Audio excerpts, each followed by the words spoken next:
வணக்கம் நண்பா, நான் உங்க எம்கே. ஒரு வழியாக நம்மளும் நம்ம வண்டியில் சில்மன் சைலன்சர் ஃபிக்ஸ் பண்ண போகிறோம். நம்ம சேனல் புதுசாக இருந்தால் மறக்காம நம்ம சேனலை சப்ஸ்கிரைப் பண்ணிடுங்க. நம்ம சேனலில் பைக் சம்மந்தப்பட்ட நிறைய வீடியோ அப்லோட் பண்ணிகிட்டு இருப்போம், அதுவும் நம்ம மொழி தமிழில். வாங்க வீடியோக்குள்ளே போகலாம்.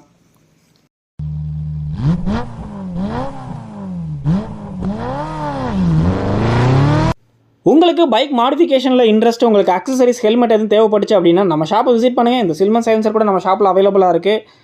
ஆன்லைன் ஆர்டர்ஸும் பண்ணிகிட்ருக்கோம். மறக்காமல் இன்ஸ்டாகிராமில் இருந்தீங்கன்னா பேஜை ஃபாலோ பண்ணி வச்சிங்க. ஆஃபர் அப்டேட் நிறையா அப்டேட் பண்ணுவோம். ஓகே, இந்த ப்ராடக்ட்டை பற்றின ஒரு சின்ன ரிவ்யூ பார்த்துடலாம். சேம் ஸ்ப்ளெண்டரோட எக்ஸாஸ்ட் எப்படி இருக்கும் அதுக்கேற்ற மாதிரிக்கே டிசைன் பண்ணியிருப்பாங்க அப்படின்னே சொல்லலாம். ஃப்ரண்ட்டில் வரக்கூடிய அந்த சேஃப்டி கார்டாகட்டும், அந்த கிளாம்பு, பின்னாடி வந்து பார்த்திங்கன்னா இந்த கார்டாகட்டும், எல்லாமே வந்து பார்த்திங்கன்னா ஸ்ப்ளெண்டரில் எப்படி இருக்குமோ அதே மாதிரி டிசைன் பண்ணியிருப்பாங்க.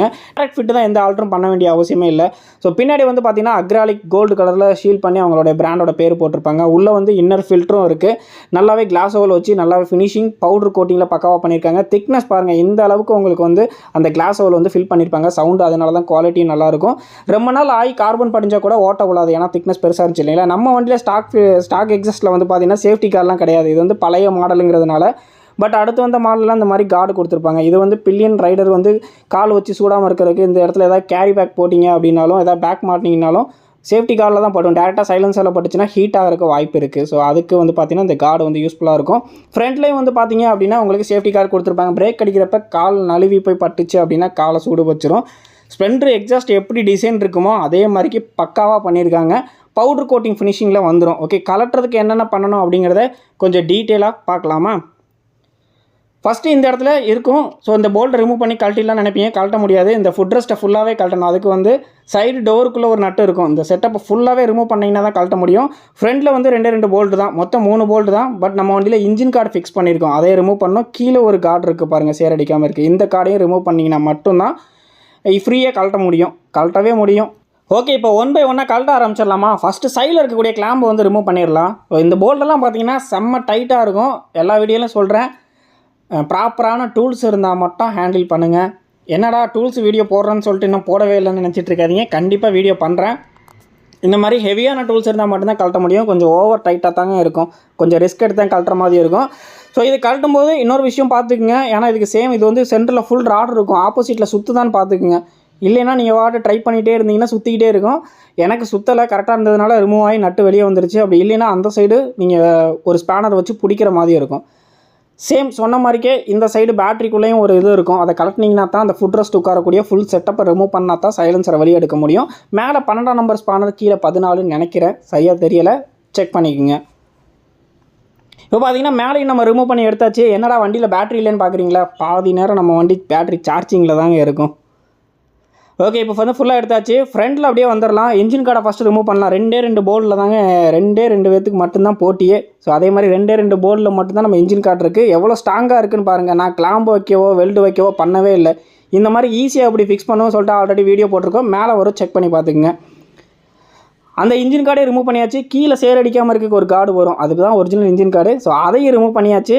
இந்த மாதிரிக்கு ஸ்பேனர் வச்சு ட்ரை பண்ணிங்கன்னா வராது. அதே மாதிரிக்கு நம்ம வண்டி கிட்டத்தட்ட 16 வருஷத்துக்கு மேலே ஆச்சு, கிளியராக இருக்குது. உங்கள் வண்டி சேராக இருக்குன்னா ஒன்ஸ் WD-40 எதாவது போட்டு கொஞ்சம் நேரம் ஊற விட்டுட்டு தெளிவாக க்ளீன் பண்ணிவிட்டு கழட்டுங்க. போல்டு உடஞ்சி உள்ளே போயிடுச்சுன்னா, இல்லை போல்டு உடஞ்சிச்சுன்னா பஞ்சாயத்தாயிரம், பார்த்துக்குங்க. ஓகே, அதுக்கேற்ற டூல்ஸ் எடுத்துட்டோன்னா பக்காவாக கலண்டுறோம். ஸோ டீ ஸ்பானர் போட்டு கழட்டுறேன், 10ஆம் நம்பர் தான். அவசரப்பட்டு திருக்காதீங்க, கொஞ்சம் கொஞ்சமாக லோடு கொடுங்க. உடைக்காமல் த்ரெட்டு டேமேஜ் பண்ணாமல் அப்படியே வெளியேடுங்க. 2 சைடு ஈவனாக கழட்டுங்க.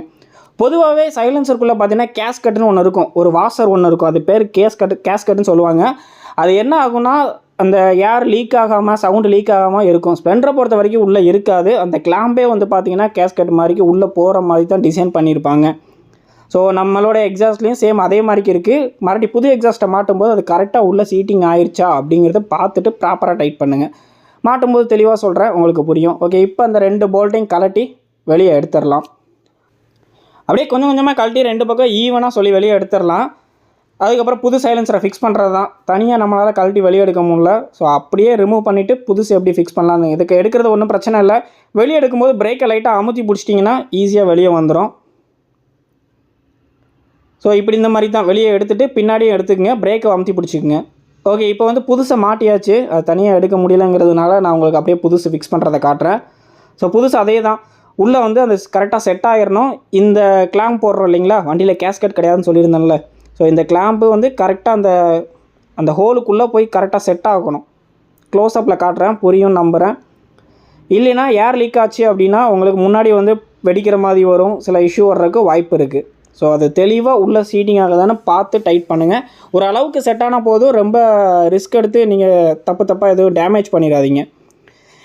இதை ஃபிக்ஸ் பண்ணுறப்ப எனக்கு முன்னாடி அந்த சேஃப்டி கார்டு இருக்குது இல்லைங்களா, போல்ட்டு போடவே முடியலை. நம்மளுடைய பழைய எக்ஸாஸ்ட்டில் வந்து அது கீழே தள்ளி இருந்துச்சு, இது மேலே தள்ளி இருக்குது. அதனால் போல்ட்டு போட முடியல.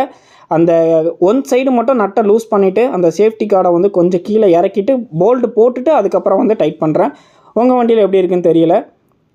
பார்த்தீங்களா, இது தட்டுச்சு, அதனால லைட்டாக அதை மேலே மட்டும் லூஸ் பண்ணியிருக்கிறேன். ஃபைனலாக டைட் பண்ணி முடிச்சுட்டு அந்த சேஃப்டி கார்டை வந்து டைட் பண்ணிக்கலாம். மற்றபடி ஃபிட்டிங்கில் எந்த பிரச்சனையும் இல்லை, டேரக்ட் ஃபிட்டு தான்.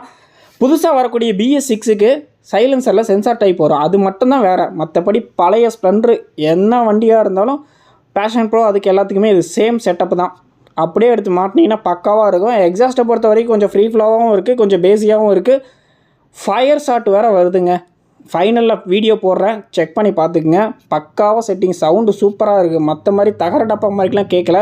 அந்த திக்னஸ் இருக்குது, சொன்னால் பார்த்தீங்களா, கிளாஸ் ஓவல் வச்சு ஃபினிஷிங் பண்ணியிருக்காங்க. கிட்டத்தட்ட 1.5 இன்ச்சு 2 இன்ச்சுக்கு திக்னஸ்ஸு.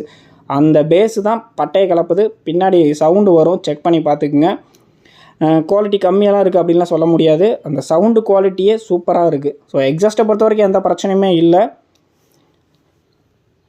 இதனால் எதுவும் பிரச்சனை வருமா, இது வந்து ஏதாச்சும் அஃபெக்ட் ஆகுமா அப்படின்னா உங்கள் கையில் தான் இருக்குது. ரைட் கையை நல்லா உத்து பார்த்துக்குங்க. சவுண்டு கேட்குதுன்னு வச்சு இழுத்தீங்க அப்படின்னா மைலேஜ் ட்ராப் இருக்கும். அதே மாதிரி வந்து பார்த்தீங்க அப்படின்னா இஷ்யூ மேக்ஸிமம் எதுவும் வராது. ரொம்ப ரஷ்ஷாக பொழுதன்னைக்கு ஓட்டிகிட்டே இருக்கிறீங்க அப்படின்னா ஏதாச்சும் ஒரு சின்ன வால்வு அந்த மாதிரி லூஸ் ஆகிறதுக்கு வாய்ப்பு இருக்குது. மைலேஜ் ட்ராப்பு உங்கள் கையில் தான் இருக்குது. அப்படியே உங்கள் கையை பார்த்துக்குங்க. ஏன்னா அதை தான் கொஸ்டின் வரும், போட்டால் மைலேஜ் உட்காருமான்னு. நார்மலாக நான் போட்டு செக் பண்ண வரைக்கும் நமக்கு ஆவரேஜாக வந்து பார்த்திங்கன்னா 64 கிடைக்கும். இப்போ 59 கிடைக்குது. நார்மல் சவுண்டு, நார்மல் பீட்டில். கொஞ்சம் ரைஸாக இழுத்தோம் அப்படின்னா அது கொஞ்சம் ட்ராப் ஆகத்தான் செய்யும். சொல்லிட்டேன், மேக்ஸிமம் 4 இல்லை 5 கிலோமீட்ரு நான் கொஞ்சம் சவுண்டு கேட்குற மாதிரி தான் ஓட்டினேன். இனிமேல் வர அப்டேட்டில் அதையும் நான் அரெஸ்ட் பண்ணிடுவேன். பேசிக்காக ஓட்டினீங்கன்னா பக்காவாக இருக்குது. ஸோ முன்னாடி வந்து செட் பண்ணியாச்சு. பின்னாடி வந்து பார்த்திங்கன்னா பழைய இதில் சைலன்சர் மாட்டினதுக்கப்புறம் தான் அந்த ஃபுட்ரெஸ்ட் போடுற மாதிரி இருந்துச்சு. பட் இதில் அப்படி போட்டோன்னா தட்டுது பாருங்கள். ஸோ இதனால் என்ன பண்ணுறோம் அப்படின்னா ஃபஸ்ட்டு அந்த ஃபுட்ரெஸ்ட்டோட செட்டப்பை உள்ளே போட்டுட்டு சைலன்சரை வெளியே போடுங்க. அப்போ தான் கரெக்டாக உட்காரும். இதில் பார்த்தீங்கன்னா சின்ன சேஞ்சஸ் இருக்கும். அந்த ஃபுட்ரெஸ்ட் வரக்கூடிய அந்த கம்பியை உள்ளே போட்டு வெளியே சைலன்சர் மாட்டியிருக்கேன். ஃபஸ்ட்டு இருந்தது வந்து பார்த்திங்கன்னா அது வெளியே வந்திருக்கும், சைலன்சர் கிளாம்பு உள்ளே போயிருக்கும். ஸோ இப்படி போட்டிங்கன்னா பக்காவாக செட் ஆகிடுது. எந்த வித எக்ஸ்ட்ரா எதுவும் பயப்பட வேண்டிய அவசியம் இல்லை. நான் டக்குன்னு செட் ஆகலையே நினச்சிட்டேன். அதே மாதிரி ஃப்ரண்ட்டில் சொல்லியிருப்பேன் இல்லைங்களா, இது வந்து கரெக்டாக அந்த கேப்புக்குள்ளே போய் சீட்டிங் ஆகிருக்கணும். தெரியுதுங்களா உங்களுக்கு? காட்டுறோம் பாருங்கள். கரெக்டாக அந்த இன்ஜினோட ஹோல் உள்ளே போய் கரெக்டாக சீட்டிங் ஆகும். இதில் கேஸ்கட்டுன்னு தனியாக கிடையாது. ஸோ வந்து பார்த்திங்கன்னா தெரியும், அப்படி உள்ளே கரெக்டாக போய் செட்டிங் ஆகிருக்குங்களா. டைட் பண்ணுறப்ப அந்த கேப்பும் வந்து உங்களுக்கு அரெஸ்ட் ஆகிரும். ஸோ அப்படி இருந்தீங்கன்னா தான் லாஸ் எதுவுமே இருக்காது. ஃபைனலாக பக்காவாக ஃபிக்ஸ் பண்ணி முடிச்சாச்சு. ஸோ சவுண்டு எப்படி இருக்குது அப்படின்னு சொல்லிட்டு பின்னாடி போடுவோம். அதுக்கு முன்னாடி ஒரிஜினல் எக்ஸாஸ்ட் சவுண்ட் எப்படி இருக்குது, இது எக்ஸாஸ்ட்டோட சவுண்ட் எப்படி இருக்குன்னு பாருங்கள்.